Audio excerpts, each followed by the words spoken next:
It's October 1988. 3 miles north of San Juan at the Munoz International Airport, a passenger plane bound for New York taxis onto the runway. In row 16, seat F, Tony Rodriguez peers out the window. Tony is excited to travel to New York and excited to see what opportunities the big city will bring to his life. Tony is traveling with his beloved parrot, who he named Jax. Jax is in a small cage under Tony's seat, and he is hoping Jax stays quiet for the 4-hour flight. Exactly 2 weeks ago, Tony was finally evicted from his apartment for non-payment of rent. Desperate for a lifeline, Tony turns to his cousin Carmen, hoping she'll offer him sanctuary in his time of need. Their relationship has always been complicated, and somewhat mirrored the relationship of Carmen's dad, who is Tony's dad's brother. But despite that, Carmen can't turn her back on her family, and even though she has reservations, she agrees to buy Tony a plane ticket to New York and lets Tony stay with her temporarily, unaware of the storm that's about to descend on her life.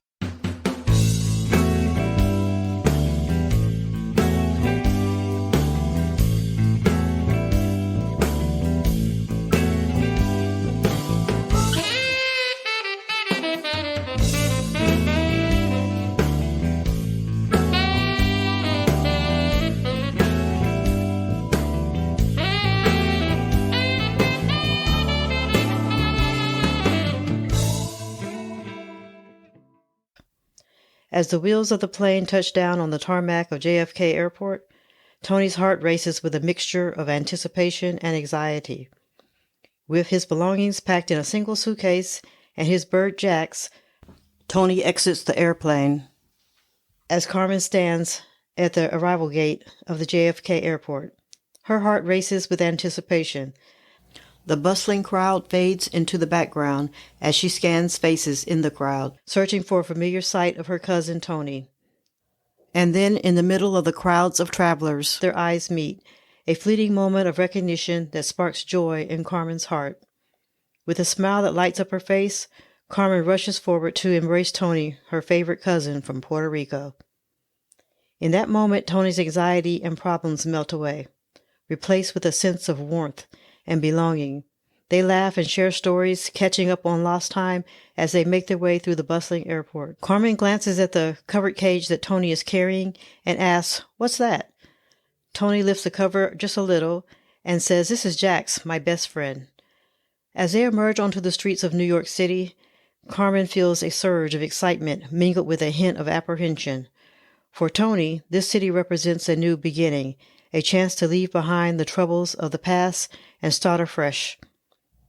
Together, they navigate the crowded sidewalks and neon-lit streets. Their laughter echoes against the towering skyscrapers. After grabbing lunch and boarding the subway, Carmen tells Tony about her job. "Tony, I'm really glad you're here. I want to fill you in on something important. You know how I've been telling you I'm caring for this lady named Martha, right? Well, it's not just a job. I actually live with her as her caregiver."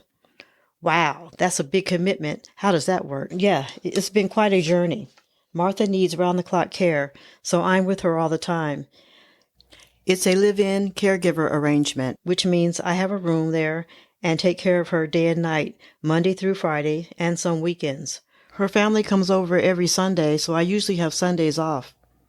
"I see. That's a lot of responsibility. But what about you? When do you sleep? How do you manage?"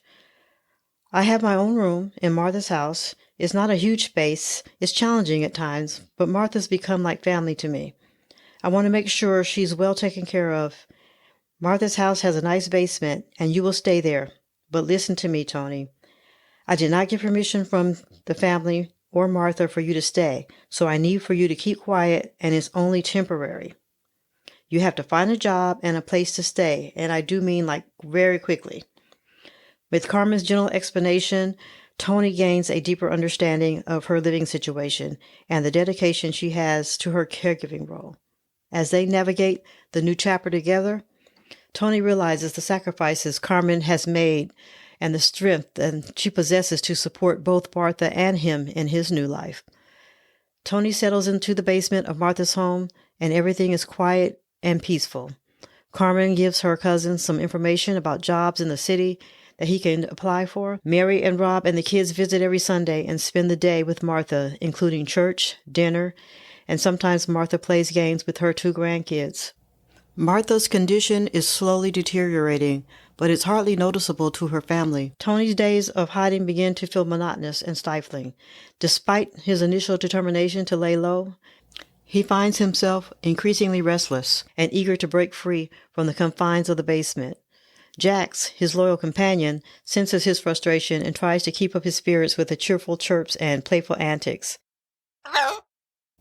Jax talks and speaks a few sentences that Tony has taught him. Despite the risk, one Saturday night, Tony calls one of his younger cousins, exits the walkout door of the basement, and, unbeknownst to anyone, ventures into the city under the cover of darkness, craving the thrill of freedom and the adrenaline rush of his past life. He tells himself it's just for one night, just to shake off the boredom and feel alive again. But with each step he takes, he knows he's playing a dangerous game, one that could have dire consequences for him and those that he cares about. Tony's nights in the city become more frequent, and Tony's nights of reckless partying, drinking, and drugs take a dangerous turn as he finds himself embroiled in a series of escalating events.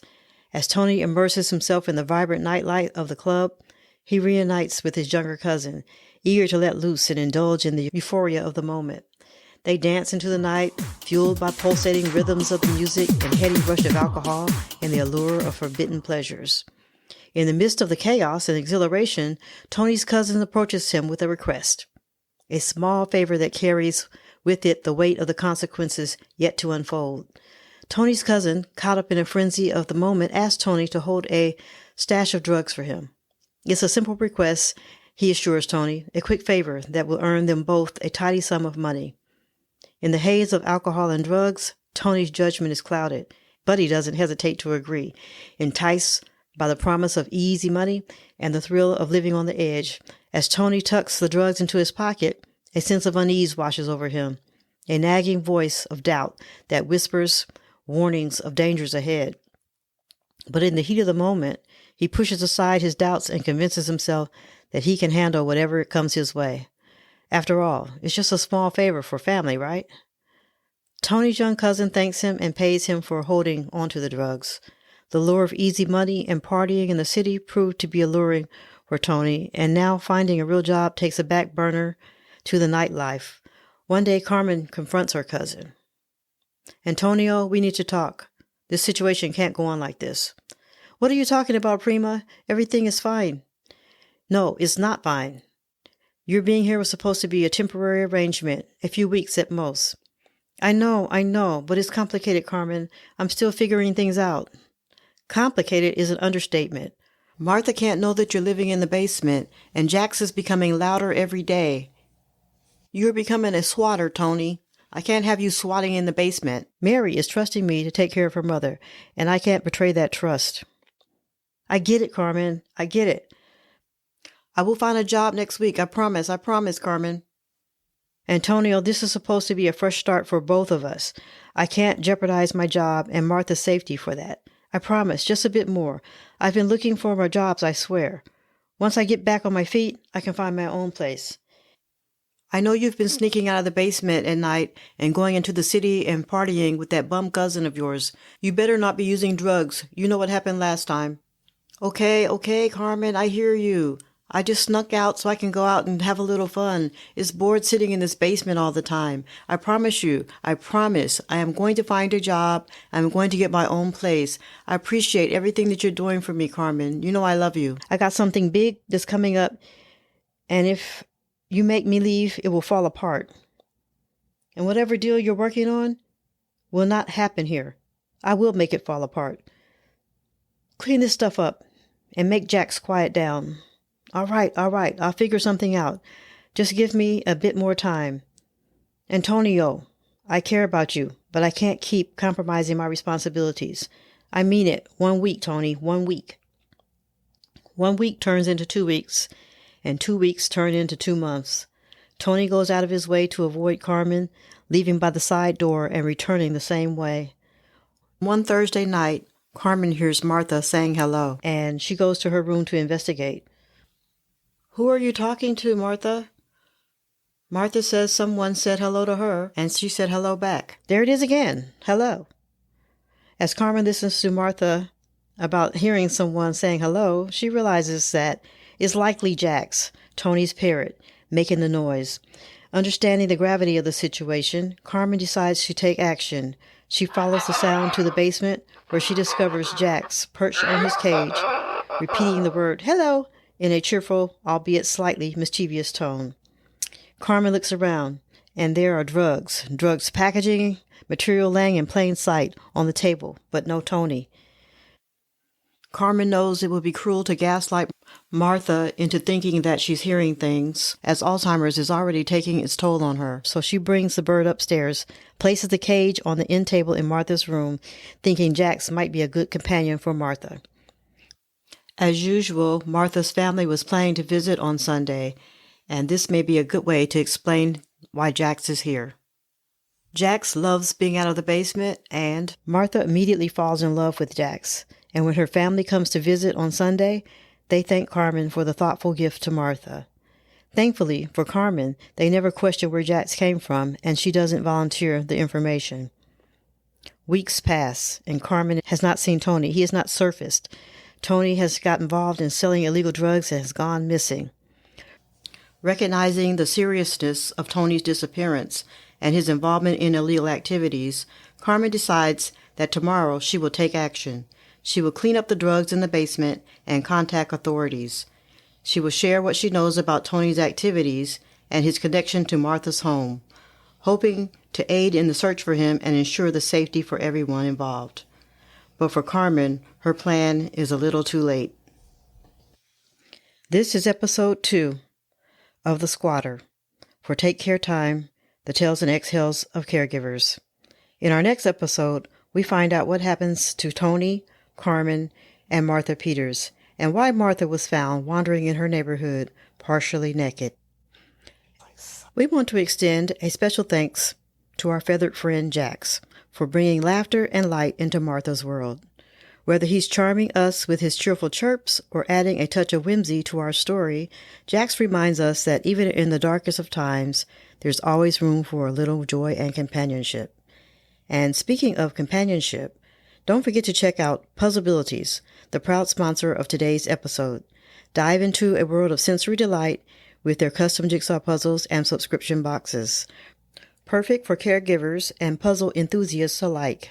With Puzzlebilities, every piece fits together to create moments of joy and relaxation. And this month, you can find a puzzle of Jax, with all his pretty feathers and his sensory pieces. Do you need more information on Alzheimer's? We recommend the Alzheimer's Association at alz.org. Please note that this episode features reenactments and dramatized details. While in most cases the exact verbatim dialogue may not be known, all dramatizations are grounded in historical research. To respect the privacy and confidentiality of individuals involved, names have been changed, and some identifying details have been changed as well. Do you have an interesting caregiver story that you would like to have told? Please email us at podcast@takecaretime.com. We would love to hear from you.